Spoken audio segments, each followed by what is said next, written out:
कहने पर इन्होंने रामाज्ञा बाहुक लिखा था। गंगाराम ज्योतिष के कहने पर ज्योतिष ग्रंथ रामचरितमानस के अंत में इन्होंने यही रामाज्ञा बाहुक जोड़ा। ये रामाज्ञा बाहुक जोड़ा है। अब तुलसीदास की मृत्यु कहाँ हुई थी? अस्सी घाट कहाँ पड़ता है? बनारस का 1623 में। हाँ, तुलसीदास जी का मंदिर कहाँ है? ये नीचे ध्यान देना, तुलसीदास जी का मंदिर है, उस मंदिर का नाम है कांच मंदिर।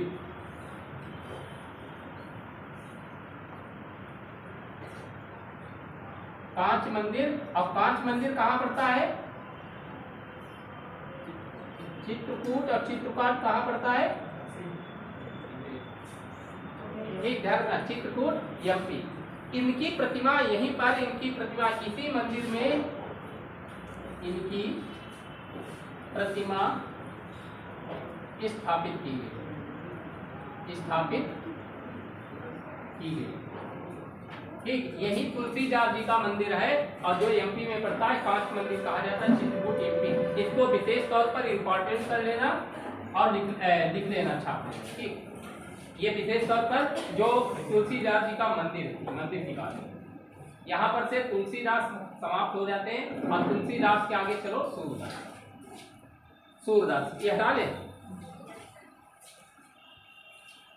आज भक्ति आंदोलन समाप्त हो जाए, थोड़ा इतनी स्पीड में चलना, क्लास से मिल नहीं पाएंगी। सूरदास कहा जाता है कि सूरदास जन्मांध थे। आप लोग हिंदी भी पढ़ते हो। एक शब्द हमने अभी लिखा था बरवय, एक शब्द लिखा है बरवय, और दूसरा हमने शब्द लिखा है जन्मांध। ये जन्मांध शब्द लिखा। ये बताइए, जो जन्मांध शब्द लिखा है, जन्मांध में कौन सा समास है?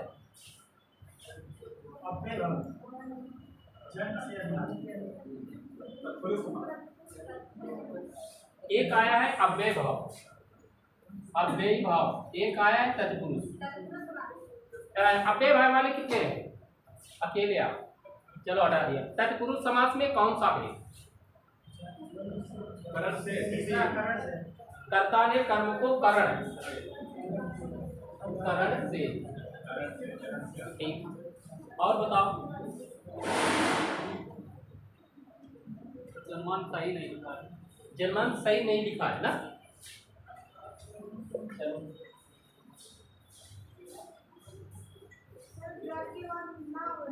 अच्छा वो अच्छा उसके जा रहे हैं। चलो कोई बात नहीं, हम लिख दे रहे हैं, ऐसे लिख दे रहे हैं, वो सही हो जाएगा जन्मांध। अब हमें बताओ इसमें कौन सा समास हो जाएगा? जल्दी स्पीड में। कर्ता ने कर्म को करण से संप्रदान के लिए अपादान से। अपादान का मतलब अलग होना, हमारी बात समझना। अपादान का मतलब अलग होने, जो सामान्य व्यक्तियों से अलग होता है। हमने सिर्फ यहाँ पर इसलिए आपको डाला है कि जहाँ पर ये ज्यादातर करण से ही लगाते हैं, जबकि ये अपादान तत्पुरुष है। अपना चाहो तो नेट पर सर्च करो तत्काल। जन्म से, जहाँ पर जन्म से के द्वारा, जहाँ पर देने के अर्थ में वो बात से यहाँ पर नहीं प्रयोग कर सकते, वो अलग है सामान्य व्यक्तियों से। सामान्य व्यक्ति डाल के देख लो, अभी पता चल जाएगा आपको, तुरंत निकाल है तो हाथ में सारा गूगल।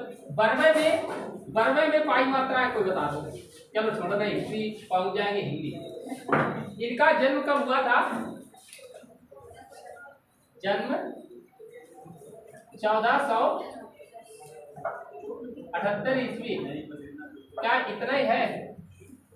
नहीं है, हालांकि हमने जहां तक देखा है तो यही जन्म मिलता है 1478। और कहाँ मिलता है, कहाँ इनका जन्म हुआ था? कहाँ? फिर से बताओ।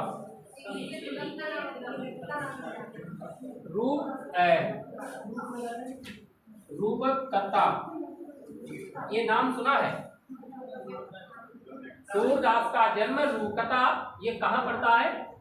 आगरा मथुरा मार्ग पर स्थित छोटा सा गांव है, जहां पर छोटे से गांव सीही, छोटा सा गांव सीही में इनका आगरा और मथुरा ये रास्ते में पड़ता है सीही, और सीही में है रूपकता स्थान, वहां पर इनका जन्म हुआ था सूरदास। और पिता का नाम क्या है? पिता रामदास, पिता का नाम है रामदास, रामदास इनके पिता का नाम है। और बचपन का नाम क्या है? बहुत पढ़ा होगा तुमसे सूरदास। बचपन का नाम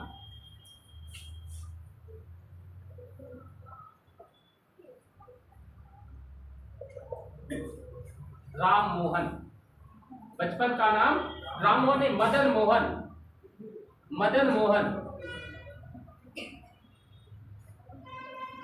बचपन का नाम इनका है मदन मोहन।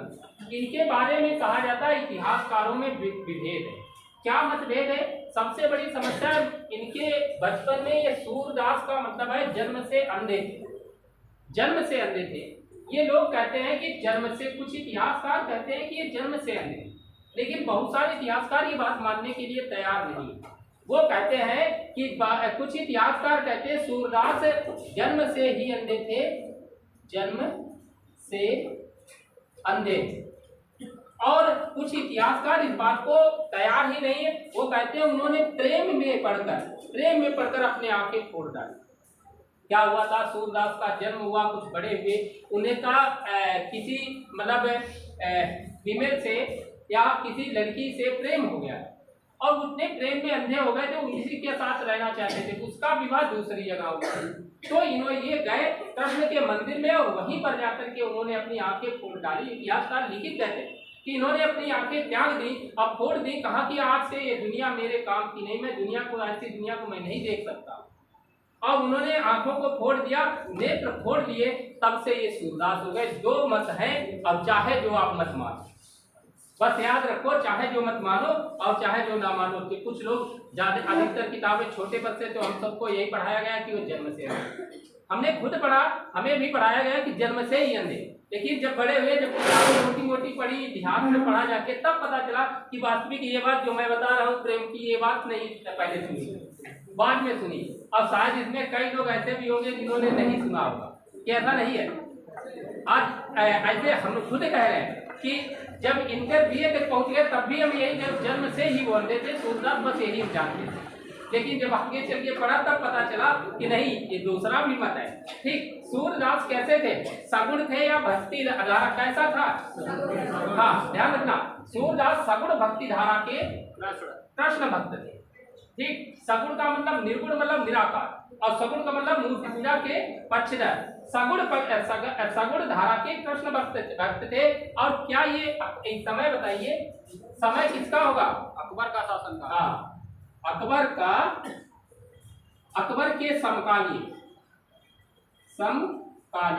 क्या इतना हम कह सकते हैं? अकबर के समकालीन। ठीक, अकबर के समकालीन थे।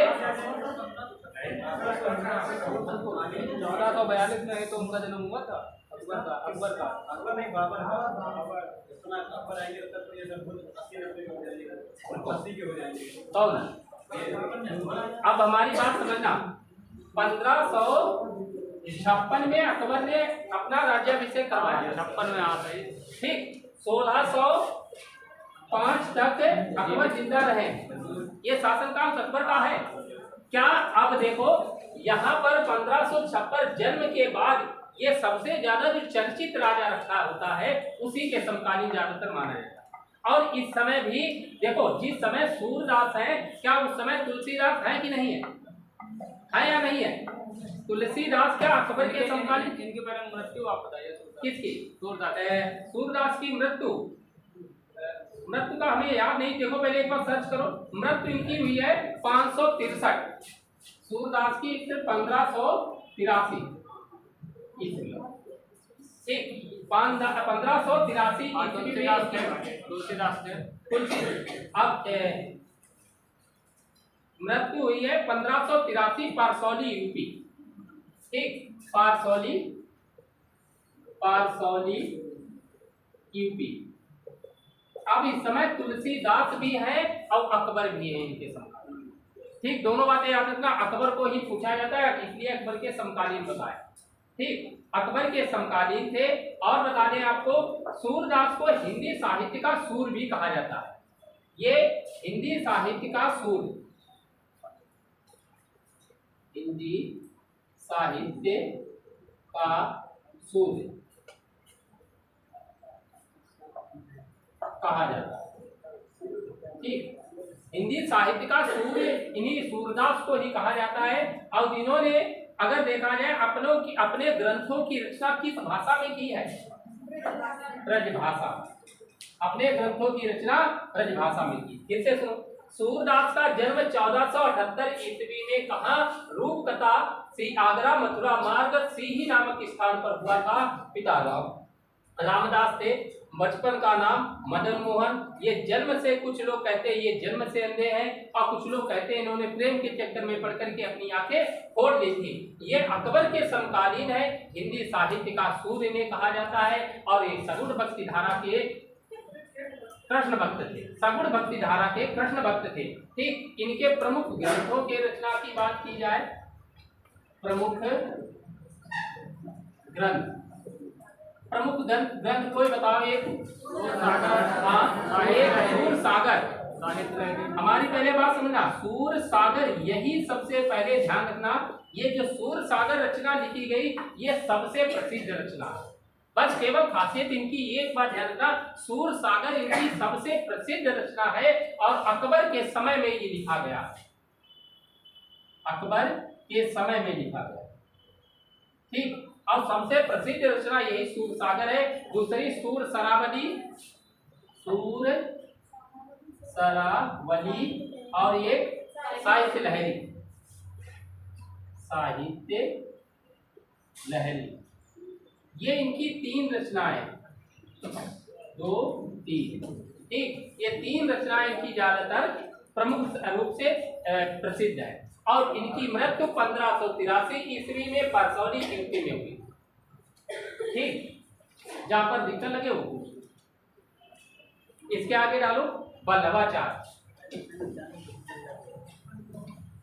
हटा ले।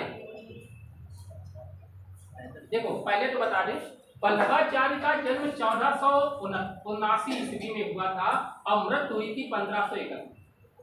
ये मूलतः तेलंगाना के ब्राह्मण परिवार के थे वल्लभाचार्य। और उनके माता पिता क्या करते थे? वाराणसी में तीर्थ यात्रा पर आए। आपको पहले इसको मिटा ले। ठीक,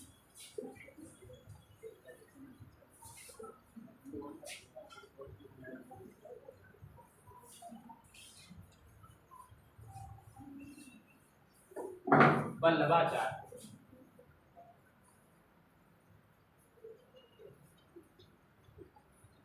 वल्लभाचार्य का नाम बहुत सुना होगा। कब जन्म? 1479 ईस्वी। और मृत्यु कब हुई थी?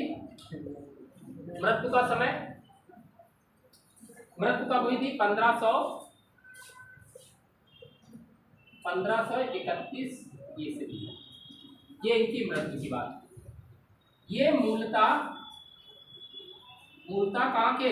तेलंगाना के ब्राह्मण परिवार के, तेलंगाना के ब्राह्मण परिवार, तेलंगाना के ब्राह्मण परिवार के थे। ठीक, मूल रूप से ये तेलंगाना के ब्राह्मण परिवार से थे। इनके माता पिता जो थे एक बार काशी आए। ठीक, तीर्थ यात्रा पर वाराणसी काशी में आए थे। और वाराणसी के घाट पर जब ये पहुंचे हैं,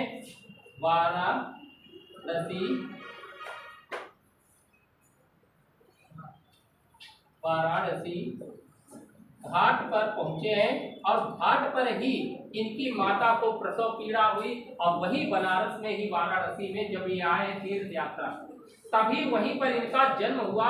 और इनकी मृत्यु भी कहाँ हुई? यही वाराणसी। इनका जन्म वाराणसी में हुआ, मृत्यु भी हुई। पिता का नाम क्या है इनके? पिता का नाम लक्ष्मण भट्ट। माता, इनकी माता कौन थी? माता का नाम इलम्मा देवी मिलता है, इलम्मा देवी, ये इनकी माता का नाम मिलता है। ठीक, शिक्षा इन्होंने कहाँ ग्रहण की? शिक्षा की अगर बात की जाए तो शिक्षा सब ग्रहण किए वाराणसी में। बनारस में ही जन्म, बनारस में ही मृत्यु, बनारस में ही शिक्षा ग्रहण। विजयनगर के शासक कृष्णदेव राय, विजयनगर के शासक कृष्णदेव राय, अगर हम कहें विजयनगर की स्थापना कब हुई थी? 1136। कितना? 1136, 1336। किसने? हरिहर और बुक्का ने। हरिहर और बुक्का दो लोगों ने 1300 जब विजयनगर की स्थापना की थी। अब विजयनगर स्थापना के बाद इस समय विजयनगर का शासक कौन है? वल्लभाचार्य के समय कृष्णदेव राय। कौन? कृष्णदेव राय। ये कृष्णदेव क्या लिखा? विजयनगर के शासक, नगर के शासक कृष्णदेव राय के समकालीन बाबर। हाँ, कृष्णदेव राय के समकालीन। जानते हो क्यों? प्रथम हिंदू साम्राज्य, प्रथम हिंदू साम्राज्य, क्या हम ऐसा कह सकते हैं? प्रथम हिंदू साम्राज्य है या नहीं? पूरा इतिहास पढ़ा होगा, उसमें अंदाजा लगाओ पहले। प्रथम हिंदू साम्राज्य यही है, प्रथम हिंदू विजयनगर के शासक। अब कृष्णदेव राय ने इन्हें वैष्णव संप्रदाय, देखो इन्हीं के समय में कृष्णदेव राय ने वैष्णव संप्रदाय की स्थापना की थी। वैष्णव संप्रदाय तमिलनाडु में स्थापना की थी कृष्णदेव राय के समय में ही। हमारी बात सुनना, कृष्णदेव राय के समय में ही इन्होंने वैष्णव संप्रदाय की स्थापना की, वैष्णव संप्रदाय की स्थापना की थी। और ये वैष्णव संप्रदाय की स्थापना हुई कहां? अभी तो बताया है, तमिलनाडु में। ध्यान रखना, वैष्णव संप्रदाय की स्थापना तमिलनाडु में। ठीक, वैष्णव संप्रदाय की स्थापना तमिलनाडु में हुई थी इन्हीं के शासनकाल में, कृष्णदेव राय। इनका बाद कौन है? वल्लभाचार्य का बाद पीछे बताया ट्रिक में, उसी में के आधार पर बता दो कौन सा? शुद्धाद्वैतवाद। शुद्धाद्वैतवाद मतलब शुद्धाद्वैतवाद का मतलब बाल रूप में इन्होंने पूजा की है, शुद्ध रूप में। कहा शुद्ध रूप में कि बाल गोपाल की बात आती, बाल लड्डू की बात आती, बाल गोपाल के रूप में कृष्ण को इन्होंने बालक के रूप में पूजा है। बाल रूप की पूजा इन्होंने की, बाल रूप की पूजा। उन्होंने कहा जो बालक रूप, बचपन का रूप होता है वही शुद्ध माना जाता है, बाल रूप को ही शुद्ध माना है। अब श्रीनाथ जी के रूप में पूजा की, श्रीनाथ के रूप में पूजा की। ठीक, ध्यान रखना, इन्होंने शुद्ध रूप से बाल रूप, बाल लड्डू गोपाल कहे या बाल रूप की पूजा की। जो बाल रूप की पूजा की है वो मुख्य रूप से उन्होंने श्रीनाथ के रूप में पूजा है। और श्रीनाथ के रूप में कौन आ जाएगा? श्रीनाथ के रूप में कौन आ जाएगा? कृष्ण का बाल रूप। ठीक, कृष्णदेव राय के समय में दो प्रश्न है। कृष्णदेव राय के समय में दो प्रमुख ग्रंथ भी इन्होंने लिखे हैं। कौन सा? एक सुबोधिनी एक ग्रंथ है। ठीक, दूसरा है सिद्धांत रहस्य की रचना। सिद्धांत रहस्य की रचना, ये दोनों इन्हीं के समय, कृष्णदेव राय के समय में इन्होंने दोनों की रचना कर डाली थी। अधिकतर ये वल्लभाचार्य कृष्णदेव राय के क्षेत्र में ही रहते थे, वहीं पर इन्होंने ये सब सारे कार्य किए। लास्ट में इन्होंने क्या किया? वृंदावन गए वल्लभाचार्य, वृंदावन। अब वृंदावन पहुंच करके उन्होंने क्या किया? वृंदावन में श्रीनाथ का भव्य मंदिर बनवाया। ठीक, वृंदावन में श्रीनाथ का भव्य मंदिर बनवाया और वहीं पर मूर्ति स्थापित करवाई। कितना बनवाया? किसने? ये वृंदावन में यही गए कृष्णदेव राय के सहयोग से वृंदावन गए हैं वल्लभाचार्य। अब वल्लभाचार्य ने ही भव्य मंदिर वहां बनवाया। मंदिर कोई वृंदावन गया है? अगर गए हो तो बताओ, कोई जितने भी मंदिर वहां पर सुने हो, अधिकतर भक्ति आंदोलन में जो बात आती है कृष्ण की पूजा के लिए, वो सब मथुरा से लेकर वृंदावन सबसे ज्यादा वहां पर रहता है। ये ठीक क्या वो ज्यादातर फेसबुक और उस पर ट्विटर पर चलता है ना, इसकी हाँ इंस्टाग्राम पर, इसीलिए आपको याद है। और भी मंदिर है उनको याद करो जो हमें कंपटीशन के लिए ज्यादा चाहिए। उसको वो धारणा बना रखी गई है, वो अभी नहीं, बाद में आएगा इतिहास में, अभी वो इतिहास में नहीं है, अभी वो आपके मनोरंजन का साधन है। ठीक नो। और एक चीज याद रखना, औरंगजेब ने बनारस फरमान के द्वारा, इसी समय जब ये बात चल रही है जिस समय वल्लभाचार्य हैं, क्या इस समय औरंगजेब है? बताओ। औरंगजेब ने बनारस फरमान के द्वारा हिंदू मंदिरों को तोड़ने का भी आदेश दिया था। वृंदावन में भव्य मंदिर बनाया। इसी समय क्या हुआ था, बनारस फरमान के द्वारा मंदिरों को तोड़ने का आदेश जारी किया था औरंगजेब ने जब आदेश जारी किया, और उसी समय श्रीनाथ की मूर्ति को लेकर के, ये वृंदावन में श्रीनाथ की मूर्ति को वो तो 1707 में उसकी मृत्यु हुई है। ये गलत चीज हो रही है। आपको एक मिनट को बनारस फरमान के द्वारा तब उदय, अच्छा रुको नोट कर बात सुनो। जब बनारस फरमान जारी हुआ था तब वल्लभाचार्य नहीं है, इन्होंने मूर्ति स्थापित कर दी है। हमारी बात नोट करके लिखना। बनारस फरमान के द्वारा जब मंदिरों को तोड़ा जाने लगा था, उसी समय इस मूर्ति को लेकर के उदयपुर भेज दिया गया वहां के वृंदावन के लोगों को, तब मूर्ति को टूटने से बचाया गया। याद रखना, ये चीज नोट कर लेना। बनारस फरमान के द्वारा श्रीनाथ की मूर्ति को कहाँ ले जाया गया है? ये उदयपुर ले जाया गया है। ठीक, उदयपुर पहुंचा दे। उदयपुर कहाँ पड़ता है? राजस्थान। ठीक, उदयपुर राजस्थान में पहुंचा दिया जाता है। राज सिंह के समय यह मूर्ति विठल द्वारा उदयपुर से लाई गई, जिसे बाद में नाथ द्वारा राजसमंद में स्थापित कर दी गई। ठीक, बात ध्यान रखना। अब इसी के बाद में जब उदयपुर में वो मूर्ति है, उदयपुर के बाद में वो राज सिंह के समय में वो मूर्ति फिर दोबारा लाई गई, और फिर मूर्ति लाई गई विठल द्वारा वो मूर्ति फिर दोबारा लाई गई, और मूर्ति लाई गई जिसे बाद में नाथ द्वारा राजसमंद में, राजसमंद कहाँ पड़ता है? राजसमंद से चर्चित स्थान है, राजस्थान में है। राजसमंद पहुंचा दी गई, वहां पर वर्तमान में स्थापित है। इस राजसमंद में ध्यान रखना, पहले कहा श्रीनाथ भव्य मंदिर वृंदावन में थी, फिर कहाँ पहुंची? उदयपुर। अब उदयपुर के बाद में अब कहाँ पहुंची है? राजसमंद में। वल्लभाचार्य ने रुद्र संप्रदाय की स्थापना, संप्रदाय इनका कौन सा है? रुद्र संप्रदाय। इन्होंने रुद्र संप्रदाय को माना है, रुद्र संप्रदाय की स्थापना की, और इसे विष्णु स्वामी संप्रदाय भी कहा जाता है। इसी को रुद्र संप्रदाय को ही विष्णु संप्रदाय भी कहा जाता है। ठीक, ध्यान रखना, जो रुद्र संप्रदाय को विष्णु संप्रदाय भी कहा जाता है। रुद्र तो उनका सिनोनिम है शंकर का। देखो हमारी बात समझना, इन्होंने जो रुद्र संप्रदाय, जो वल्लभाचार्य है, रुद्र संप्रदाय को ही इन्होंने विष्णु संप्रदाय, हमने क्या कहा अभी आज वर्तमान में जो हम नहीं देख रहे कि ब्रह्मा विष्णु महेश तीनों एक ही हैं, तो हम लोगों ने तीनों रूप नहीं बनाए। ऋग्वैदिक काल में आप देखिए कहीं पर विष्णु का उल्लेख नहीं मिलेगा। विष्णु का अगर उल्लेख हो तो ऋग्वैदिक काल पढ़ाओ तो कोई बता विष्णु का उल्लेख नहीं है। उत्तर वैदिक काल में आते आते विष्णु का सर्वोपरि हो गए, विष्णु का उल्लेख मिलता।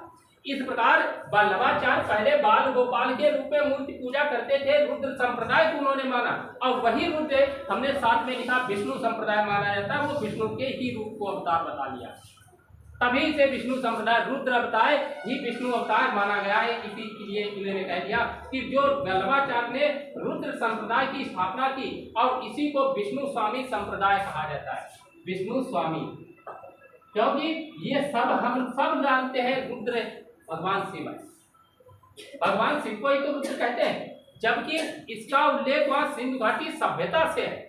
रुद्र की पूजा का संबंध रुद्र कहाँ से? सिंधु घाटी सभ्यता से। और सिंधु घाटी सभ्यता जब यहाँ पर इन्होंने विष्णु संप्रदाय और रुद्र संप्रदाय को एक में मिलाकर के कर दिया है, ये काम किया है वल्लभाचार्य। ठीक, और बल्लभाचार्य पुष्टि मार्ग भक्ति मार्ग में, ये पुष्टि मार्ग और भक्ति मार्ग में विश्वास करते थे। पुष्टि मार्ग और प्लस भक्ति मार्ग में, क्योंकि भक्ति मार्ग में ही विश्वास करते थे, भक्ति मार्ग के द्वारा ही मोक्ष की प्राप्ति की जा सकती। ठीक, बल्लभाचार्य ने पुष्टि मार्ग व भक्ति मार्ग में ही विश्वास करते हैं। पुष्टि मार्ग ही भक्ति मार्ग है। अगर जब तक आप भक्ति नहीं कर सकते हो तब तक आपको मोक्ष की प्राप्ति नहीं हो। ठीक, क्या ये सब दिखाना तो जरूरी है, ऐसे नहीं, ऐसे ठीक है। जरूरत पड़े उतना लिखते जाइए, जहाँ पर जरूरत पड़े वहां पर पूछते जाइए आप।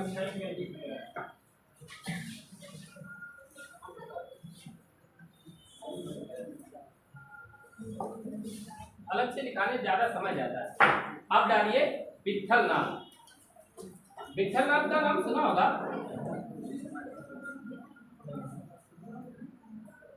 कभी कभी एक हाथ या टा बना लेना विट्ठल। ठीक, विट्ठल नाथ। विट्ठल नाथ ये बल्लभाचार्य के जो विट्ठल नाथ है, ये बल्लभाचार्य के ही पुत्र है। बल्लभाचार्य थे या चेला चार्य के पुत्र, सीधे लिखिए। ठीक, बल्लभाचार्य के ही पुत्र थे। और ये विट्ठल नाथ भी अकबर के समकालीन है। अकबर के समकालीन, विट्ठल नाथ अकबर के समकालीन थे। ठीक, अकबर के समकालीन थे। और इन्होंने, अकबर ने इन्हें गोकुला या जयपुरा की जागीरें इन्हीं को दी। अकबर ने इन्हें गोकुला व जयपुरा की जागीरें प्रदान की। इन्हीं को, ये बल्लभाचार्य को गोकुला व जयपुरा की जागीरें प्रदान कर दी थी, दे दी। विट्ठल नाथ को बता दे, एक बल्लभाचार्य के 4 शिष्य थे। अब इन विट्ठल नाथ इनके पुत्र हैं। अब विट्ठल नाथ के भी 4 शिष्य थे। इन दोनों ने मिलकर के एक अष्टमंडली छाप, अष्ट छाप कहते हो, चाहे अष्टमंडली छाप कहो और चाहे अष्ट छाप कहो, इसकी स्थापना की थी 1565 में। बल्लभाचार्य के 4 शिष्य, ये बल्लभाचार्य के 4 शिष्य और विट्ठल नाथ के 4 शिष्य मिलकर कितने हुए? 8। अन्य 8 लोगों ने क्या किया था? अष्ट छाप मंडली की स्थापना 1565 में की थी। नीचे ध्यान देना, विट्ठल नाथ ने क्या लिखते हैं यहाँ पर कि अष्ट छाप मंडली की स्थापना, अष्ट छाप मंडली की स्थापना कब? 1565। कितना है? 1565 में की थी। इसमें ये अष्टमंडली में क्या था? इस अष्टमंडली में क्या है? 4 शिष्य बल्लभाचार्य के, हमने लिख दे रहे हैं 4 शिष्य बल्लभाचार्य के और 4 शिष्य विट्ठल नाथ के। ठीक, 4 शिष्य बल्लभाचार्य के और 4 शिष्य विट्ठल नाथ के, अब मिलकर के अष्ट छाप मंडली की स्थापना की। ठीक, और इसमें 4 शिष्यों में आपको बता दे, ये शिष्य कौन कौन थे? नंबर 1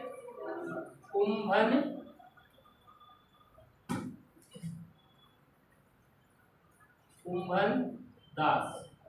नंबर 1 कुंभन दास, सूरदास और नंबर 3 कौन है? परमनय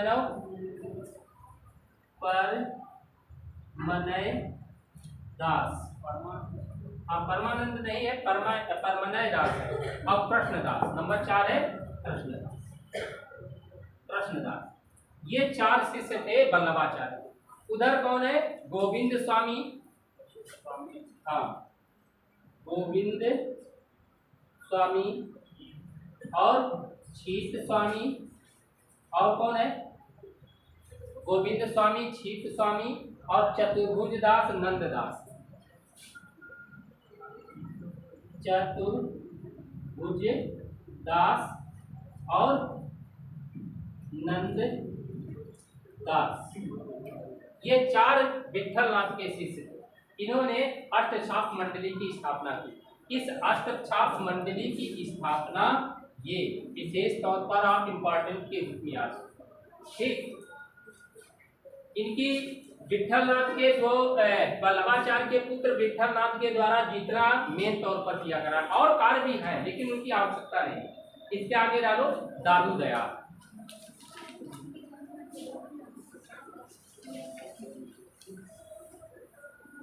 दादू दयाल नाम सुना होगा। दत्तू दयाल कभी कभी लोग कहते हैं, दादू दयाल ये भी भक्त थे। दादू दयाल का जन्म कब हुआ था? 1544 से 1603 ये जन्म है और ये मृत्यु। ठीक, दादू दयाल का जन्म 1544 ईस्वी में हुआ था और मृत्यु 1603 में। अब जन्म कहाँ हुआ? जन्म कहाँ की बात की जाए? पढ़ा हो किसी ने तो बताओ। अहमदाबाद। अहमदाबाद कहाँ? गुजरात। गुजरात। अहमदाबाद गुजरात साबरमती नदी के किनारे।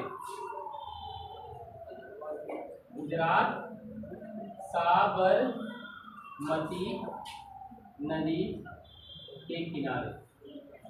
ठीक, साबरमती नदी के किनारे इनका जन्म हुआ था अहमदाबाद। इनके पिता का नाम, पिता कौन थे? पिता लोधी राम। ये लोधी राम जन्म से ब्राह्मण थे। ठीक, ब्राह्मण। और भाई बता दे, ये ब्राह्मण है, इनका नाम पालक के रूप में मिलता है। बाद बाकी कोई चीज विशेष तौर पर नहीं मिलती है, पालक के रूप में इनका नाम है। इनके गुरु कौन थे? दादू दयाल के गुरु कबीर। कबीर का नाम तो सुना होगा, कबीर दास। क्या कबीर दास लिख सकते हैं? क्या वही कबीर है? कबीर दास दूसरे हैं? वही है। ठीक, कबीर दास। और बता दें, कबीर दास जो है कबीर के सर्वश्रेष्ठ शिष्य माने जाते हैं। ये दादू दयाल जो है वो कबीर दास के सबसे सर्वश्रेष्ठ शिष्य माने जाते हैं। कबीर दास के सर्वश्रेष्ठ शिष्य माने जाते हैं। ठीक, सर्वश्रेष्ठ शिष्य माने जाते हैं। सर्वश्रेष्ठ शिष्य माने जाते हैं और दादू दयाल। ठीक, दादू दयाल को राजस्थान का, इन्हीं को दादू दयाल को ही राजस्थान का कबीर कहा जाता है।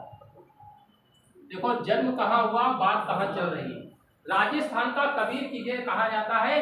दादू दयाल को। इसको लिख लेना इंपॉर्टेंट की विशेष तौर पर, ये वाली लाइन। राजस्थान का कबीर दादू दयाल को कहा जाता है। दादू दयाल जयपुर के समय, दादू दयाल ने क्या किया है? जयपुर के समीप, दादू दयाल जयपुर के समीप, जो जयपुर है उसके समीप एक क्षेत्र पड़ता है नारायणा, जिसे नारायण आज के दिन कहते हैं। नारायण।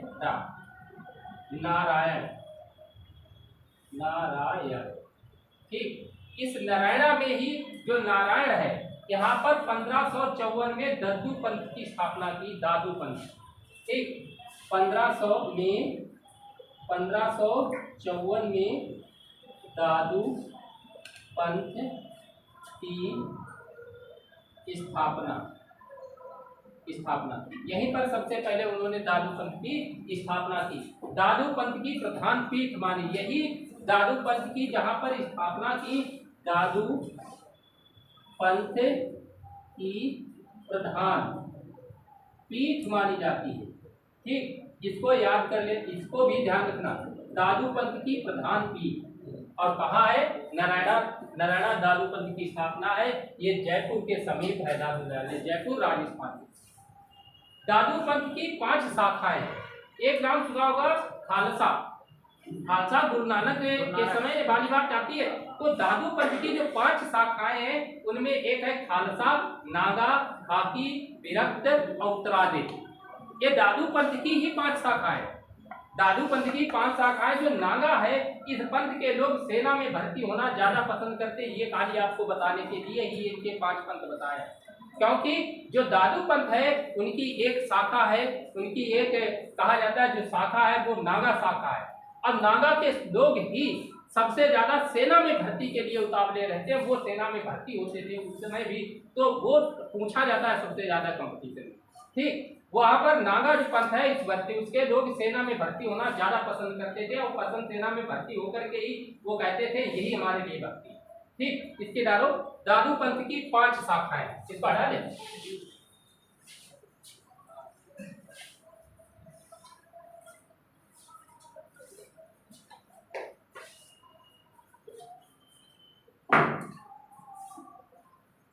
दादू पंथ की 5 शाखाएं हैं। दादू पंथ की 5 शाखाएं हैं।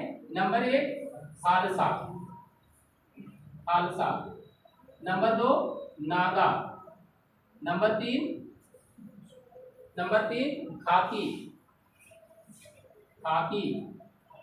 और नंबर 4 विरक्त। और नंबर 5 उत्तरादि। ये जो नागा है इस पंथ के लोग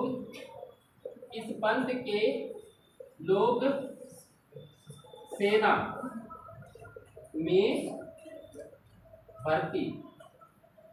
में भर्ती होना अधिक पसंद करते हैं। यही इसी के भर्ती होना अधिक पसंद करते हैं। ये नागा पंथ के लोग, ध्यान रखना, इसी को आप इंपॉर्टेंट करके डाल लीजिए, बाकी चाहे सब। ठीक, दादू दयाल जब कबीर के भक्त हैं तो ये सिद्ध है तो सगुण के होंगे कि निर्गुण के? निर्गुण। ध्यान रखना, दादू दयाल निर्गुण भक्ति धारा के संत थे। निर्गुण भक्ति धारा के संत थे। दादू दयाल जो है निर्गुण भक्ति धारा के संत थे। इन्होंने, बताइए, दादू दयाल ने क्या जाति प्रथा का विरोध किया था? हाँ, जाति प्रथा का विरोध किया। जाति प्रथा से इन्हें कोई मतलब नहीं। ठीक, जाति प्रथा का विरोध किया। दादू दयाल ने क्या गृहस्थ जीवन व्यतीत करते थे या संत के रूप में रहते? नहीं, गृहस्थ जीवन में रहते थे। गृहस्थ थे। गृहस्थ जीवन को ही उन्होंने अध्यात्म का जीवन आधार माना है। दादू दयाल कहते हैं कि जो सन्यासी जीवन अगर ग्रहण करते हैं, हमने पिछली कक्षा में भी आपको बताया था, बहुत से अलग अलग संतों के मतभेद हैं। आप खुद मान के चलिए, क्या हम सब लोग सन्यासी हो जाए? क्या ये संसार चल सकता है? सब लोग की बात हमने कही, और सबको मोक्ष का अधिकारी सबको माना जाता है। सबको मोक्ष का अधिकारी है, और सब मोक्ष प्राप्त करना चाहे, सब सन्यास ले ले, तो क्या बताओ ये संसार चल पाएगा? कहीं पर चल सके तो बताओ संसार में। ये किसने कह दिया कि मतलब मोक्ष केवल संन्यास के द्वारा ही मिलेगा? पहले तो चले जाओ बल्लवाचार्य की बात सुनो, और फिर शंकराचार्य की बात सुनो। उन्होंने देखो फिर क्या क्या काम, हमने पिछली कक्षा में पढ़ाया हुआ, लिखा भी है। और बौद्ध को देख लीजिए, बौद्ध ने तो सबसे पहले महिलाओं को, बौद्ध को देख लो, जैन को देख लो, सब शादी करने के बाद सन्यासी हुए। शादी करने के बाद सन्यासी हुए। अब लेकिन वो क्या कहते हैं, उन्होंने बौद्ध धर्म ने क्या जोड़ा है? 10 शील हैं, 10 शील हैं उनके। उन्होंने सत्य, अहिंसा, अस्तेय, परिग्रह, ब्रह्मचर्य, ये बात जोड़ी। ब्रह्मचर्य शब्द को जोड़ दिया बचपन से ही। हमने सबसे पहले शंकराचार्य को देखा, 7 वर्ष की अवस्था में सभी वेदों का सब कुछ कर लिया। क्या उन्होंने विवाह किया था? क्या उन्होंने, अब इन्होंने क्या कहा, जैन धर्म के जो महावीर स्वामी, वो भी विवाह के बाद ही तो गए, विवाह के बाद ही तो गए। और गौतम बुद्ध भी गए, लेकिन उन्होंने समर्थन सन्यासियों की तरफ ही किया, समर्थन सन्यासियों की तरह किया है। और जब सन्यासी, जब उन्हें तो ज्ञान मिल जाता है, उसके बाद वो समर्थन करते हैं। जैसे हम सब लोग सामान्य तौर पर क्या करते हैं, विवाह होने के बाद कहते हैं भैया विवाह मत करना। तो ये हालत तो वो है कि पहले समझ जाओ, तो वो इन संतों के हालत। एक नहीं कई संतों की बात बताई। इन्होंने केवल दादू दयाल ने भक्ति धारा में सन्यासी नहीं गृहस्थ जीवन को आध्यात्मिक जीवन माना है, बशर्ते आप सही से अध्यात्म गृहस्थ जीवन का निर्वाहन करें। तो ठीक ध्यान रखना, दादू दयाल गृहस्थ थे तथा गृहस्थ जीवन को आध्यात्मिक जीवन का आधार माना है। और दादू दयाल के अनुसार अगर किया कहा जाए, गुरु के बिना जीवन निरर्थक है। गुरु के बिना जीवन है वो निरर्थक है। ठीक, ये उनका कथन था दादू दयाल का, गुरु के बिना जीवन निरर्थक है। अब गुरु ही मोक्ष का प्रमुख द्वार, गुरु ही मोक्ष का प्रमुख द्वार। अब देखो, ये कहते हैं मोक्ष का प्रमुख द्वार गुरु है, अब कुछ लोग कहते हैं मोक्ष का प्रमुख द्वार भक्ति है, अब कुछ कहते हैं मोक्ष का प्रमुख द्वार कर्म है। सबके अब अलग अलग विचार। इन्होंने ये माना है गुरु ही मोक्ष का प्रमुख द्वार है, गुरु जो सही बताएगा उसी के रास्ते पे चलोगे तो मोक्ष की प्राप्ति हो जाएगी, ऐसा इन्होंने कहा है। ठीक, फिर दादू के उपदेश, इन दादू के उपदेश में वो कहाँ चर्चित है? दादू वाणी में, दादू वाणी में। ठीक, दादू वाणी क्या है? दादू वाणी, दादू के उपदेश दादू वाणी में संग्रहित है। दादू रा दुहा नाम सुना होगा, दादू दा रूहा, ये सुना है या नहीं सुना? दादू दा रूहा, ये दादू दा रूहा, इसमें इनका एक भजन है, उसी को हम कहते हैं दादू दा रूहा। ये दादू वाणी दादू की ही लिखी है, संग्रहित है, और इस दादू वाणी में 5000 श्लोक है, 5000 श्लोक। इतना जरूर ध्यान रखना, इस दादू वाणी में श्लोकों की संख्या कितनी है? 5000। और इसकी भाषा कैसी है? अगर कबीर के हैं तो कैसी होगी? सदुक्कड़ी, सदुक्कड़ी। ध्यान रखना, कबीर के हैं तो पहले हम क्या डाले? धू ढाढ़ी या सदुक्कड़ी, सदुक्कड़ी। और यह पश्चिमी हिंदी, ऐसा कह सकते हैं, सदुक्कड़ी पश्चिमी हिंदी, पश्चिमी हिंदी। देखो कबीर के हैं ये चीज, तो कबीर की बात कुछ तो आएगी। दद्दू पंथ के जो मेन बात आती है, दद्दू के उपदेश, जो दादू के उपदेश कहाँ है? दादू वाणी में। इसमें 5000 श्लोक है, इनकी भाषा ढूंढाड़ी है, सदुक्कड़ी या पश्चिमी हिंदी कही जाती है। ठीक, या तो पश्चिमी हिंदी कही जाती है।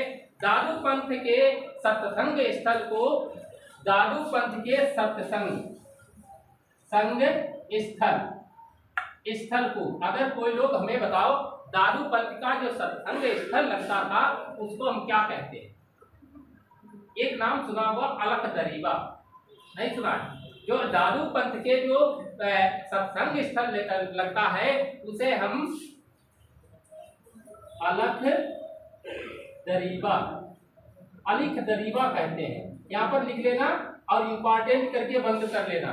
दादू पंथ, जो दादू पंथ के जो लोग सत्संग करते हैं और सत्संग स्थल को हम अलख दरीबा कहते हैं। ठीक, अलख दरीबा शब्द का प्रयोग किया गया है, अलख दरीबा कहते हैं। 1574 में इन्होंने निपंख संप्रदाय का उपदेश दिया। 1574 में निपंख संप्रदाय का उपदेश दिया। ठीक, 1574 में इन्होंने निपंख संप्रदाय का उपदेश दिया। अब असंप्रदायिक मार्ग भी किसी को असंप्रदायिक संप्रदाय कहा जाता है। ठीक, ध्यान रखना, ये वाली बात और ये जिसपे लाइन खींच रहे हैं इनको विशेष तौर पर नोट कर लेना और ध्यान रखना, जोड़ते रहना। ठीक, निभंग इसी को असंप्रदायिक मार्ग भी कहा जाता है। दादू पंथ को परब्रह्मा संप्रदाय भी कहा जाता है। दादू पंथ को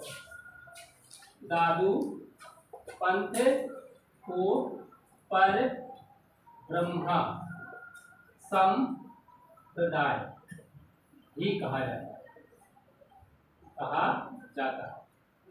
ठीक, दादू पंथ को परब्रह्मा संप्रदाय भी कहा जाता है, इसीलिए क्योंकि असंप्रदायिक या निपंथ संप्रदाय की स्थापना इन्होंने की थी। निपंथ संप्रदाय के अनुसार अगर देखा जाए, ईश्वर के समक्ष सभी मानव भाई बहन के समान। इनका ये निपंथ संप्रदाय के अनुसार कहा गया है कि ईश्वर के समक्ष सभी मनुष्य मानव भाई बहन के समान होते हैं। दादू पंथ के संत लोगों का सब नहीं जलाया करते, ठीक, सब वो नहीं जलाते हैं।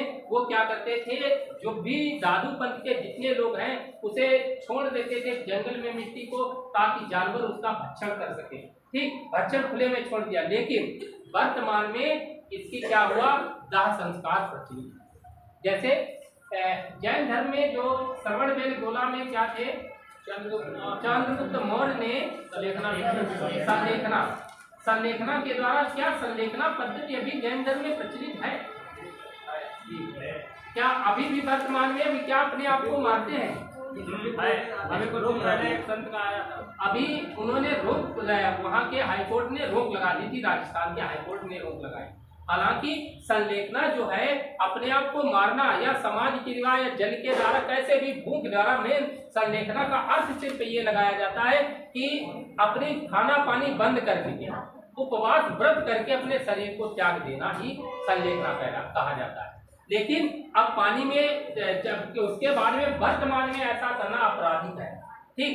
यहाँ पर भी दादू पंथ के लोग क्या करते हैं कि मिट्टी को जलाते नहीं थे, ऐसे ही छोड़ देते थे जानवरों को खाने के लिए। लेकिन यही दादू पंथ के लोग वर्तमान में दाह संस्कार करते हैं, दाह संस्कार। अब ध्यान रखना, इसको डैश करके लिख लेना।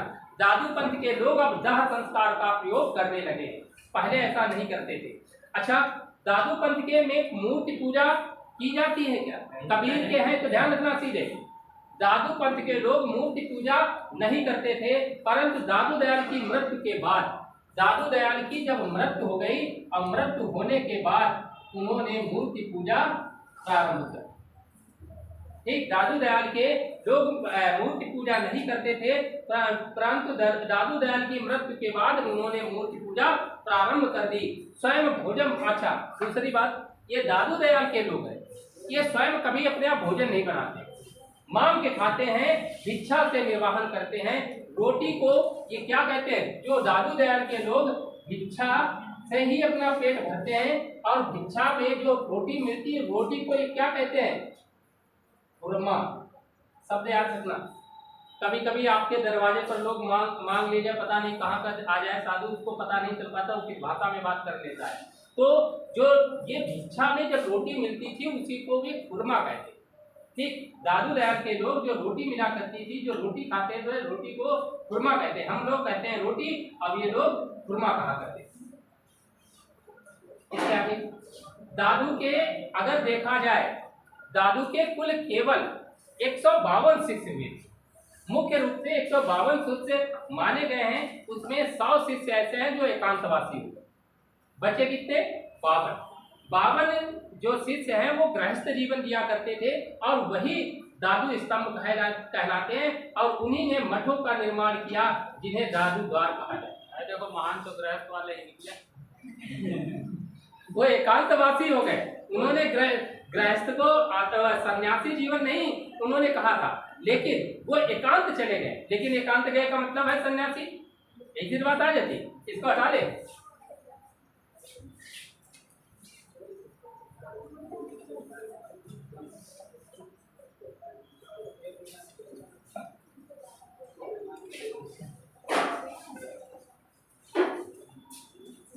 इसके आगे डालो, दादू के कुल 152 शिष्य माने गए।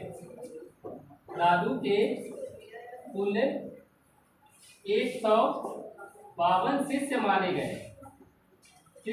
गए, और इनमें से 152 में देखना 100 तो हो गए हैं, 100 एकांतवासी, और बचे कितने, 52 शिष्य। ये 52 शिष्य बचे हैं, और 52 शिष्यों में ये दादू स्तंभ कहे जाते हैं। इन्हीं को हम क्या कहते हैं, दादू स्तंभ, ठीक। इनको दादू स्तंभ कहा जाता है, और इन्होंने मठों का निर्माण किया। इन्होंने ही क्या किया, मठों का निर्माण किया, और ये मठों का जो निर्माण किया, इन्हीं को हम दादू द्वार कहते हैं। ठीक, द्वार कहते हैं। समझ पाए ये बात? नहीं, इन्हीं को हम दादू द्वार कहा जाता है। इनके प्रमुख शिष्यों में अगर दादू की बात की जाए, एक नाम आता है सुंदरदास। ठीक, सुंदरदास, गरीबदास, और गरीबदास को दूसरे और नाम से बुलाते हैं मस्कन दास। दोनों दादू जी के पुत्र थे। प्रमुख शिष्य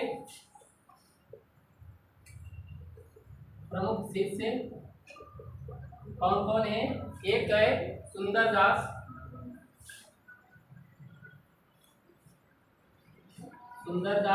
नंबर 1, नंबर 2 गरीबदास मस्कंदास। हाँ, गरीबदास मस्कंदास,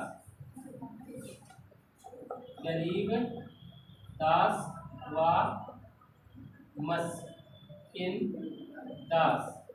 ये दोनों क्या है? ये दोनों इनके दोनों पुत्र थे, बालक। हाँ, पुत्र थे। ये दोनों इन्हीं के पुत्र थे। प्रमुख शिष्यों की अगर बात करें, दोनों दादू जी के पुत्र थे, और तीसरे नंबर पर मेन है, इंपॉर्टेंट कौन है? ये नंबर 3 रज्जब, ये चर्चित है। ठीक, रज्जब जी आजीवन दूल्हे के भेष में रहे, आजीवन दूल्हे के भेष में। ठीक, ध्यान रखना, ये आजीवन दूल्हे के भेष में रहे हैं। कथन संसार वेद है और सृष्टि पुराण, इनका कथन है। शादी नहीं हो पाए। संसार वेद है और सृष्टि, संसार वेद है, सृष्टि पुराण। आपको बता दें, ये आजीवन दूल्हे के भेष में रहे, इसका कारण ये क्या किया था? इनका विवाह की तैयारी हो गई, कपड़े पहन लिए थे, और कपड़े पहन करके ये विवाह में जा रहे थे, और रास्ते में कौन मिले? दादू के उपदेशों से इनको मिलकर के इतना ये प्रभावित हुए कि उन्होंने विवाह होने ही से त्याग दिया, और वो आजीवन वही कपड़े पहने रहे, सदैव आजीवन दूल्हे के भेष में रहे। इनको कौन कहा जाता है कि दादू का ऐसा कौन सा शिष्य था जो आजीवन दूल्हे के भेष में रहे? वो रज्जब। पूरे जीवन भर यही भेष में बने रहे और यही भेष बार बार धारण करते थे, और उनका कथन था कि संसार वेद है और सृष्टि पुराण। निर्गुण शाखा के है ना, निराकार, एक ही आकार, एक ही सब कुछ मानते हैं, सृष्टि और सृष्टा दोनों समान मानते हैं, इसलिए कबीर के है ना। तो इन्होंने क्या किया? संसार वेद है, सृष्टि पुराण है, इन्हीं का कथन है। एक आता है बालिन, नंबर 4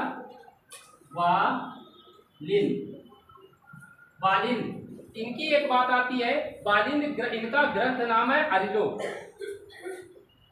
ग्रंथ का नाम अरिलोक। ये नाम सुना होगा, ग्रंथों को कई बार पूछा गया। अरिलोक इन्हीं का ग्रंथ है। एक है बरवना, नहीं बखना, नंबर 5 बखना। ये भी इनके शिष्य थे। ये खास तौर पर इनके प्रमुख शिष्यों की बात की जाए तो 5 शिष्य हैं। ठीक, मुगल बादशाह अकबर ने क्या किया? मुगल बादशाह अकबर ने दादू दयाल को धार्मिक मंत्रणा के लिए बुलाया था, और फतेहपुर सीकरी में बुलाया। अकबर ने दादू अन्य संतों से प्रभावित होकर 1585 में गौ हत्या पर रोक लगाई। 1585 में ही तो गौ हत्या पर रोक लगाई अकबर। जब दादू दयाल को धार्मिक मंत्रणा के लिए बुलाया गया है अकबर ने पहले। हालांकि ऐसा हुआ क्यों? हरखाबाई, जोधा अकबर का नाम सुना है, जोधा का ही नाम है हरखाबाई के साथ हरखाबाई को खुश करने के लिए अकबर ने ऐसा किया था।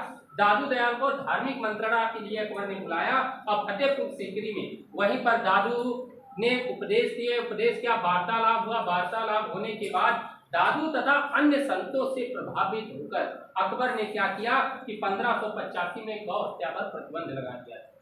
आमेर के राजा भारमल भी दादू पंथ में विश्वास रखते थे। जो आमेर के राजा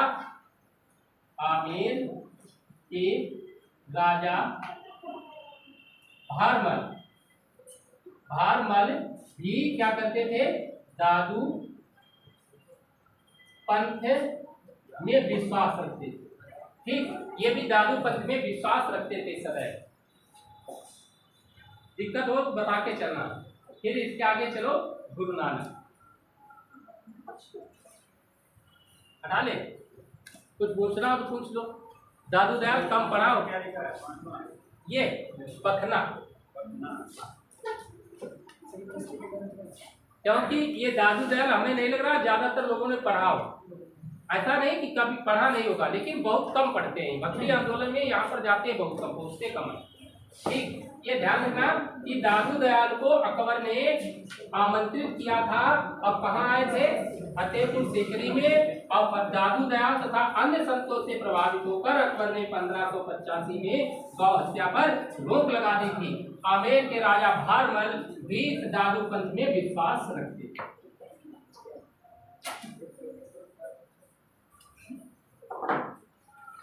गुरु नानक,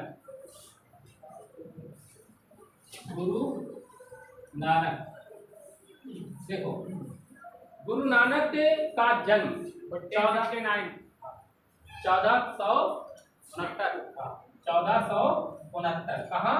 तलवंडी। अगर सिख धर्म की स्थापना की बात की, इनकी मृत्यु कब हुई थी? मृत्यु भेद विभेद है, इसमें कोई निश्चित बताओ इनकी मृत्यु कब हुई थी। कोई 1678 भी बताता है और कोई 1539 भी बताता है। इसमें लंबा थोड़ी ना हो सकता है। कई संतों में हमने अपवाद देखा है 120, 125। वो त्रेता में होते होंगे। त्रेता में नहीं, अभी आधुनिक के बाद पता है हमने जो लिखा है उनमें देखो, वो दरअसल कंट्रोवर्सी बनी रहती है, उनके मतभेद है और निश्चित नहीं मालूम है कि डेट है। वो इतने समय तक चले नहीं है। कई एक जगह हमने खुल के बताया है कि दो समय स्थली हमने जन्म और मृत्यु बताई है। बताने का कारण यह है कि उनका सही से उल्लेख ही नहीं मिल पा रहा। इसको थोड़ा सही कर दीजिएगा। ठीक, ये बात हो जाती है। फिर क्या हुआ था कि इनका जन्म हुआ, जन्म तलवंडी। जन्म तलवंडी। तलवंडी कहाँ पड़ती है? पाकिस्तान। पंजाब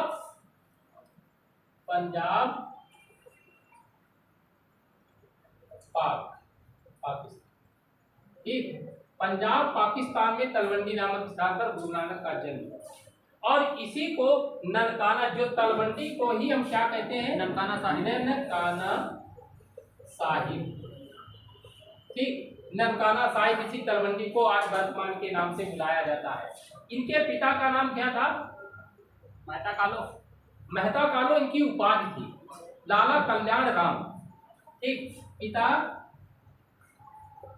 लाला कल्याण राम। ठीक, कल्याण राम इनकी उपाधि ने कहा जाता है कालू राम। ठीक, उपाधि मेहता कालू जी। मेहता कालू। ठीक, ये ज्यादातर पिता के नाम की जगह पर इसका प्रयोग किया गया है, जबकि ये उपाधि है। माता का नाम, माता कौन थी? तृप्ता देवी। पत्नी सुलक्षणा। ठीक, पत्नी सुलक्षणा देवी लिख दे। सुलक्षणा देवी, और कहीं पर सुलक्षणा देवी भी लिखा हो कोई दिक्कत नहीं है, ये सुलक्षणा ही सकना है। ठीक, दोनों एक ही बात। ये बताइए, जो गुरु नानक है, सिख संप्रदाय है, वो कैसा है? सगुण है या निर्गुण?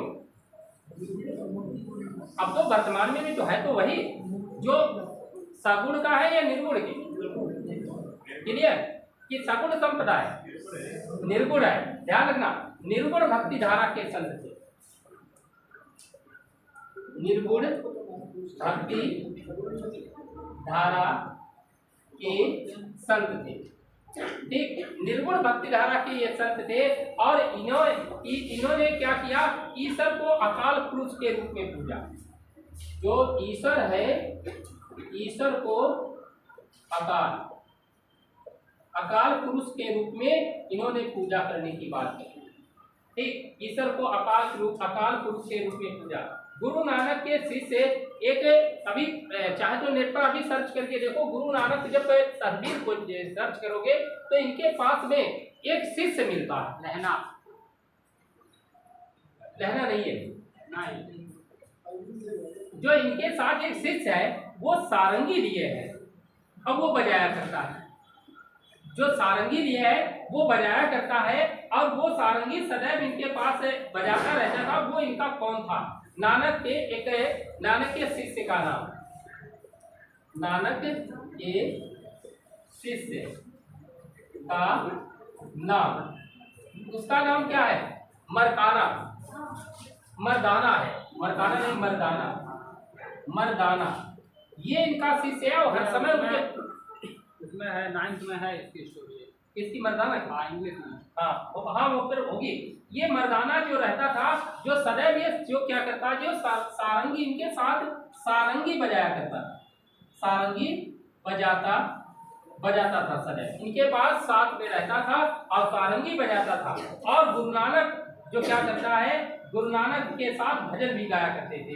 गुरु नानक कैसे पाप के भजन गाया करते थे या रबाब के भजन गाया करते थे, ऐसे साथ में ये चलो मर्दाना साथ में भजन गाया करते थे, साथ में भजन गाते थे।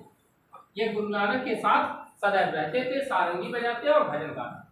गुरु नानक गीतों और उपदेशों का संकलन, गुरु नानक के गीतों और उपदेशों का संकलन किसमें है? गुरु ग्रंथ साहिब। गुरु ग्रंथ साहिब, या हम उसे आदि ग्रंथ कह सकते हो।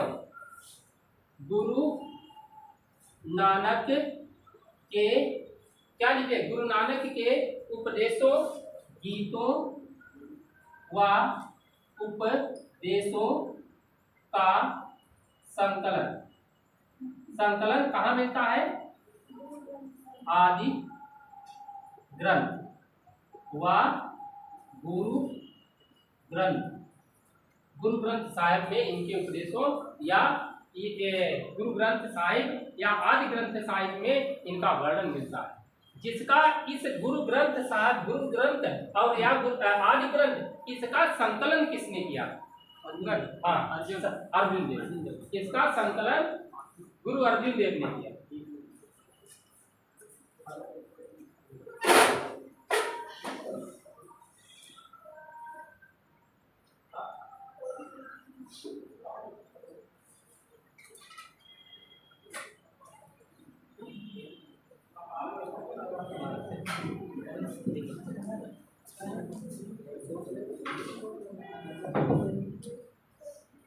क्या किया है कि इनके जो शिष्य हैं, इनके जो गुरु अर्जुन देव, इसका संकलन किया है, संकलन अर्जुन देव। ठीक, ध्यान रखना, इसका संकलन किया है अर्जुन देव द्वारा किया है। उदासियां क्या है? इनके भजन। गुरु नानक भारत में, अरब में, फारस, अफगान, इनमें इनका 4 बार भ्रमण किया। भारत में देखो, गुरु नानक ने भारत, अरब, फारस, अफगान, इनका 4 बार भ्रमण किया है। उसी को हम क्या कहते हैं? जिन्हें हम उदासियां। ठीक, ध्यान रखना, गुरु नानक ने श्रीलंका व मक्का मदीना का भी भ्रमण किया। हम आपको सीधे लिखे दे रहे हैं, उदासियां।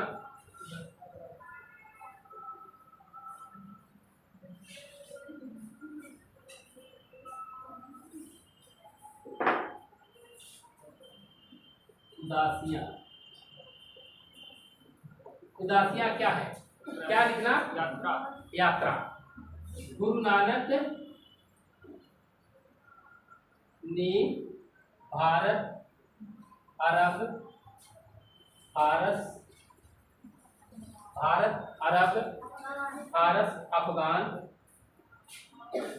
अफगान का 4 बार भ्रमण किया। ठीक, उसी को हम क्या कहते हैं? उदासियां। ठीक, एक भ्रमण एक उदासी, दूसरा भ्रमण दूसरी उदासी, तीसरा भ्रमण तीसरी उदासी। ठीक, गुरु नानक ने श्रीलंका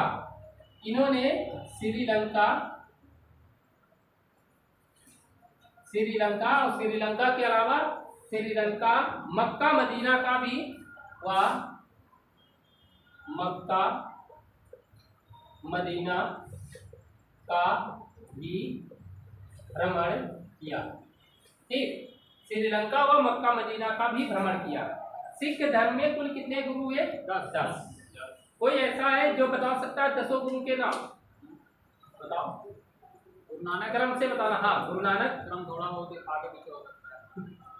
यही नहीं, कोई बात नहीं, लेकिन मालूम तब भी होना चाहिए। क्रम सेटल जो परीक्षा में आता है तो मालूम अगर है तो सेट भी बैठ जाता। गुरु नानक, हाँ, गुरु नानक, अंगद, हाँ अंगद, गुरु अमरदास, रामदास, अर्जुन, अर्जुन देव, हरिराय, हाँ हरिराय, हरिकृष्ण, हाँ हरिकृष्ण, हाँ ठीक, तेग बहादुर, गोविंद सिंह। ठीक, वो इनमें कब कितने हुए? 10 गुरु। नंबर 1 गुरु नानक, फिर नंबर 2 गुरु अमरदास, और नंबर 3 गुरु क्या लिखे? रामदास। नहीं, तो गुरु नानक, गुरु अंगद, हमने पूरा ही गलत कर दिया। अंगद, फिर अमरदास, और अमरदास के बाद में रामदास, इनके दामाद अमरदास, गुरु रामदास, और नंबर 5 अर्जुन, गुरु अर्जुन। ठीक, गुरु अर्जुन देव, जो गुरु अर्जुन देव है, इन्होंने आदि ग्रंथ का संकलन किया। ध्यान रखना, आदि ग्रंथ का संकलन किया। सिख धर्म तो मैंने पढ़ाया है, आप लोगों को सिख धर्म पढ़ाया है? नहीं पढ़ाया? सिख धर्म पढ़ाया है। अच्छा, 6ठे नंबर पर गुरु हरिराय। ठीक, 7वें नंबर पर गुरु हरिराय नहीं, 6ठे नंबर पर हरगोविंद है। हरगोविंद और गुरु हरिराय। 8वें नंबर पर कौन है? हरकिशन, गुरु हरकिशन, तेग बहादुर, गुरु गोविंद सिंह। किशन, और नंबर 9 पर गुरु तेग बहादुर, और 10वें नंबर पर गुरु गोविंद सिंह। गुरु गोविंद सिंह के पुत्रों की जो हालात है, ये थोड़ी दुर्दशा इनको दिखाई पड़ी। लास्ट में खैर इन्होंने तो गुरु गोविंद पद को ही समाप्त कर दिया। हालांकि उसके बाद में मुगल काल का भी पतन प्रारंभ हो गया। तो दोनों चीज़ें जब मिल जाती हैं तो इस संप्रदाय में अगर देखा जाए, फिर बाद में ज़्यादा बढ़ोतरी नहीं हो पाएगी। इसको सदैव सिख धर्म को दबाया ही गया, यहाँ पर से विनाश करने की कोशिश की गई। गोविंद के जो पुत्र फतेह खान, एक हत्ता सिंह और जोरावर। अच्छा, चुनवा किसको दिया गया था दीवार में? एक हत्ता सिंह और जोरावर को ही औरंगजेब ने सीधे उनकी गाड़ी के सामने ही ने चुनवा दिया था, सीधे खड़े हुए। इतिहास हमने पढ़ाया भी है। उस पर वो बेल वाल बनाया। हाँ, इसके आगे चलो। गुरु नानक के आगे चैतन्य महाप्रभु।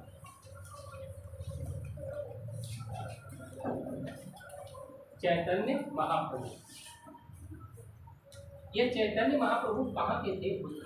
बंगाल।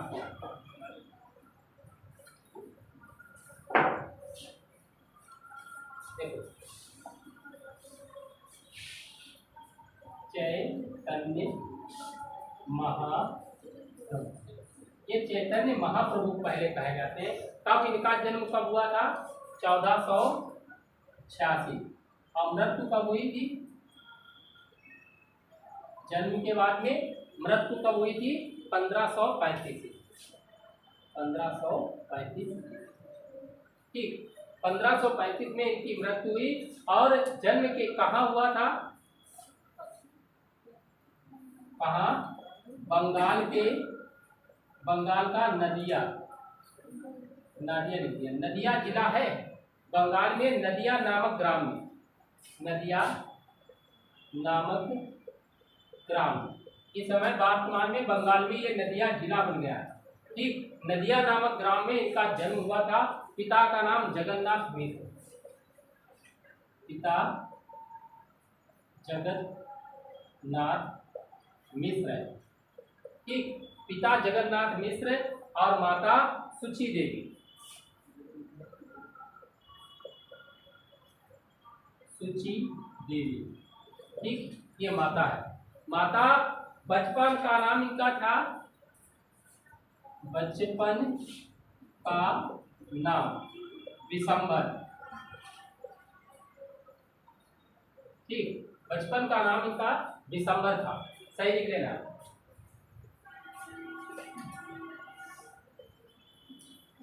ठीक, बचपन का नाम इनका विशंबर था और वास्तविक नाम इनका क्या था?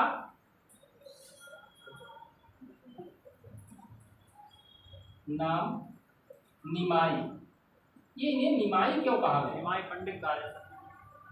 जानते हो, नीम के पेड़ के नीचे इनका जन्म हुआ, इसलिए इन्हें इनका नाम जो है वो निमाई इसलिए पड़ा क्योंकि ये बच्चे नीम के पेड़ के नीचे पैदा। ध्यान रखना, जो सुची देवी हैं उनके घर में जो नीम का पेड़ है वहीं पर ये पैदा हुए थे, तभी इनका नाम निमाई पड़ा। बचपन का नाम दिसंबर है। प्रथम गुरु इन्होंने बनाया था गंगादास। प्रथम गुरु गंगादास। गंगादास को इन्होंने पहला गुरु बनाया था और इन्हीं ने ही उच्च शिक्षा प्रदान की। इन्होंने ही इन्हें उच्च शिक्षा प्रदान, उच्च शिक्षा से दीक्षित किया। अब वास्तविक गुरु इनके कौन है? वास्तविक गुरु कौन है इनके? कोई बताओ तो। चैतन्य महापुरुष के इनके वास्तविक गुरु हैं केशव भारत। केशव भारत याद रखना, इनके वास्तविक गुरु, और इन्हीं को आपको नोट करना है। केशव भारती ने ही इन्हें चैतन्य नाम दिया। ठीक, और इन्हें केशव चाहे भारती लिख लो सीधे, इन्होंने ही इन्हें चैतन्य नाम दिया। चैतन्य महाप्रभु का नाम जो दिया है वो केशव भारती ने ही इन्हें नाम दिया। यही इंपॉर्टेंट खास तौर पर। बंगाल में इन्होंने किस संप्रदाय की स्थापना की थी? कौन सा? गौड़ीय संप्रदाय। हाँ, चैतन्य तथा गौड़ीय संप्रदाय। गौड़ीय संप्रदाय की स्थापना इन्होंने कहा बंगाल में की। ठीक, इसमें क्या करते थे? संप्रदाय की इनका वाद क्या है? अचिंतन भेदाभेद। अच्छा कहें, वाद क्या है? भेदाभेद। इसके पहले मैंने भेदाभेद किसी को पढ़ाया था, कौन था? निम्बकाचार्य। ठीक, भेदाभेद। इन्होंने कहा चैतन्य संसार के प्रत्येक व्यक्ति को कृष्ण भक्ति के योग्य मानते। जो संसार के प्रत्येक व्यक्ति है जो सबको कृष्ण भक्ति के योग्य है, हर व्यक्ति कृष्ण की भक्ति कर सकता है, इन्होंने सीधे कहा था। और चैतन्य महाप्रभु के अनुयायी विष्णु का अवतार इन्हें समझते हैं। चैतन्य महाप्रभु ने खुद ही कहा है संसार में जितने भी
है तो उसका पहले पढ़ लो।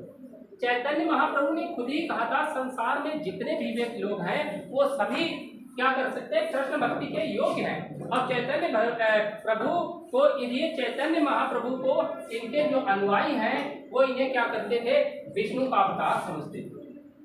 ठीक, विष्णु का अवतार, इन्हीं को विष्णु का अवतार मानते थे, कहते थे कि विष्णु के अवतार ही हैं। चैतन्य अपने अनुयायियों के साथ भजन कीर्तन कहा करते थे, साधना करते थे राधा का रूप धरकर। देखना, ध्यान रखना, चैतन्य महाप्रभु के लोग क्या करते, चैतन्य खुद ही राधा का रूप धारण करके भजन कीर्तन गाया करते। कभी चैतन्य महाप्रभु की आपने फोटो देखी होगी तो वो ज्यादातर ये से डाले होंगे धोती, नहीं देखी, सर्च करके देख सकते हो आप वर्तमान में। ठीक, ये राधा का रूप धारण कर नृत्य करते हुए क्या करते थे, सदैव भजन गाते थे। अतः इन्हें गौरांग महाप्रभु भी कहते थे। अच्छा, इन्हीं चैतन्य महाप्रभु को गौरांग क्या कहते थे, गौरांग महाप्रभु भी कहते। गौरांग महाप्रभु इसलिए कि इनका रंग जो था वो कैसा, गौर रंग था। गौर मतलब साफ उजला। गौरांग महाप्रभु भी कहते हैं गौरा वर्ण। ठीक, गोरा वर्ण, गोरे थे, मतलब काले नहीं, गोरे वर्ण के थे और इसलिए धोती थी। इसलिए चैतन्य महाप्रभु के जो सब लोग इन्हें गौरांग भी कहते थे, गोरे वर्ण के होने के कारण गौरांग कहा जाता था। इनके अन्य नाम अगर देखे जाए तो अन्य नामों में बलदेव, विद्याभूषण भी नाम मिलता है। इनके अन्य नाम बलदेव, कामा, विद्याभूषण। ठीक, बलदेव और विद्याभूषण भी इनका नाम मिलता है, बलदेव के साथ साथ में इन्हीं का नाम। चैतन्य ने मोक्ष का आधार केवल संकीर्तन या भजन को बताया। मोक्ष का आधार जो है वो केवल भजन या हम कहें संकीर्तन। संकीर्तन ही मोक्ष का आधार है, इन्होंने सीधे कहा। कीर्तन के बिना कुछ नहीं हो सकता है। इनके उपदेशों का संकलन जो है कविराज कृष्णदास ने किया था। ठीक, इनके उपदेशों का संकलन कविराज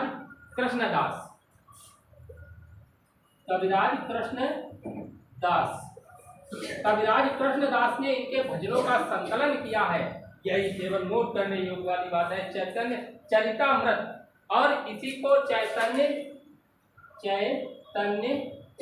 चरितामृत कहा जाता है। ठीक, चैतन्य चरितामृत इसी को कहा जाता है, जो चैतन्य के भजनों को संकलन किया गया उसी को।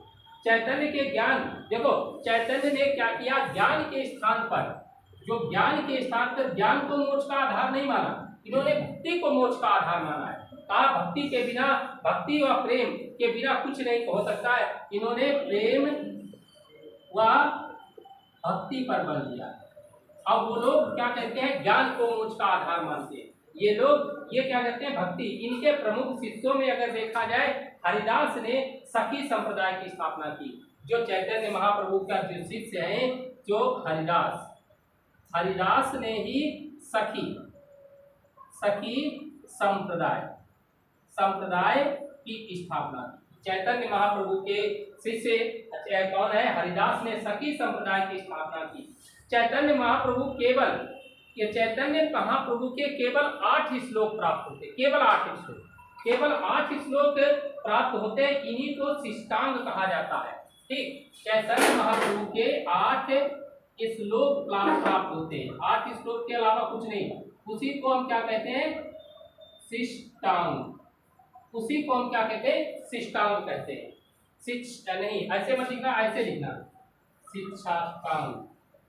ठीक, ये गा है, शिक्षाष्टांग कहा जाता है। ये 8 श्लोक मिले, 8 के अलावा इनके और कोई श्लोक नहीं मिल पाए। ठीक, फिर चैतन्य महाप्रभु अपने क्या करते हैं कि गोस्वामी, अपने चैतन्य महाप्रभु ने अपने 6 गोस्वामी शिष्य वृंदावन भेजे थे। इन्हीं चैतन्य महाप्रभु ने अपने से 6 शिष्य, प्रमुख शिष्यों में 6 शिष्य कहाँ, वृंदावन भेजे। अब वृंदावन में पुनः उन्होंने तीर्थ यात्रा के रूप में गए।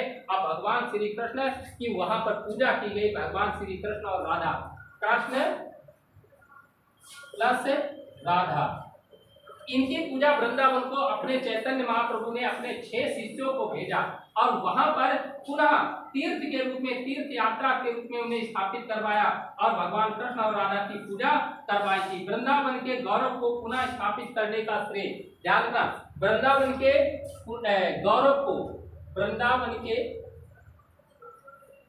वन के गौरव को पुनः स्थापित कराने का श्रेय जाता है वो चैतन्य महाप्रभु को ही जाता है। इन्होंने ही सबसे पहले क्या करते हैं कि वहां पर वृंदावन में पुनः गौरव को स्थापित करवाया। ठीक, इतनी चीज चैतन्य महाप्रभु की। इसके अलावा चलो नरसिंह मेहता, नाम सुना होगा, नरसिंह का भाट लोग के कैसेट आता था, उसमें लिखा सीधे सीधे लिखा जाता था नरसिंह का भाट। क्या यहीं से प्रेरित है या वो अलग कहानी है? यही से आगे डालो, नरसिंह मेहता। नरसिंह मेहता का जो जन्म है उसमें बहुत बड़ा अंतर दिखाई पड़ता है।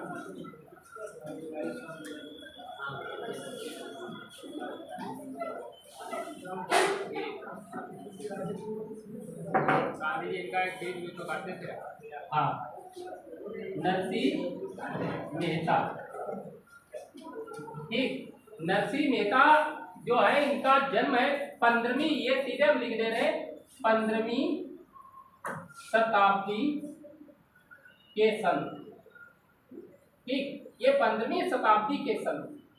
और इनका जन्म कहाँ? जूनागढ़, जन्म जूनागढ़। जूनागढ़ कहाँ? जूनागढ़ के तलजा, जूनागढ़ तलजा नामक गांव में हुआ। तलजा नामक ग्राम में, ठीक, तलजा नामक ग्राम में इनका जन्म हुआ था। पिता का नाम, पिता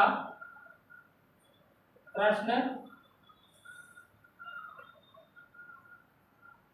पिता कौन है? कृष्ण तामी, क्या दामीदर, कृष्ण दामीदर, दामीदर। अब माता, माता का नाम बताओ इनके, इनके माता का नाम है मणिक बाई, मणिक बाई। इनकी माता का नाम नरसिंह मेहता। जो नरसिंह मेहता है भगवान श्री कृष्ण के भक्त थे, भगवान श्री कृष्ण के भक्त थे। ठीक, ये भगवान श्री कृष्ण के भक्त थे। इन्होंने 1 लाख दोहे लिखे। ठीक, भगवान श्री कृष्ण के भक्त थे, 1 लाख दोहे लिखे थे। गुजरात साहित्य का सूरदास इन्हें कहा जाता है। इंपॉर्टेंट करके डाल देना इन्हें, इंपॉर्टेंट, गुजरात, गुजरात साहित्य का सूरदास। ठीक, गुजरात साहित्य का सूरदास इन्हीं नरसिंह मेहता को ही कहा जाता है। गांधी जी का एक सबसे प्रिय भजन, गांधी जी का सबसे प्रिय भजन, गांधी जी का सबसे प्रिय भजन जो वो हर समय गाया करते थे, कौन सा? वैष्णव जन तो पीर पराई जाने ना। हाँ, वैष्णव जन तो पीर पराई जाने ना। ये भजन गांधी जी यहीं से गाते थे। वैष्णव जन तो पीर, आगे छूटता है, वैष्णव जन के रूप में बीच में छूटता है वो याद। हाँ, वैष्णव जन तो, ठीक, ऐसे जो भी ऐसे तो पर से ऐसे बनाइए, वैष्णव जन तो, तब डैश डैश पीर पराई जानिए। और की रचना नरसिंह मेहता द्वारा ही की गई थी। ये जो गीत है ये रचना सबसे ज्यादा ध्यान रखना, इसी को इम्पोर्टेंट करके इन दोनों चीजों को लिखो। ठीक, इनकी विशेष जरूरत रहती है। इनके प्रमुख ग्रंथों की बात कही जाए तो सबसे पहले श्यामल दास नो विवाह ग्रंथ की बात करें, श्यामल दास नो विवाह, कब सुना होगा आपको? श्यामल दास नो विवाह श्रृंगार माला। नंबर 2 नंबर 1 नंबर 2 श्रृंगार माला। और नंबर 3 कौन है? फिर हार माला, हार माला। और नंबर 4 सूरत संग्राम, सूरत संग्राम। और नंबर 5 कौन सा है? गोविंद गमन, गोविंद गमन। ये जो सूरत संग्राम लिखा है इसके आगे डाले ना, ये भजनों का संग्रह, भजनों का संग्रह। ठीक, तो भजनों का संग्रह ये सूरत संग्राम को ही कहा जाता है। ठीक, इतनी बात नरसिंह मेहता की। नरसिंह मेहता में ये 2 शब्द जरूर याद है। ठीक, वैष्णव जन तो और ये गुजरात साहित्य का सूत्र। इसके आगे डालो शंकर देव।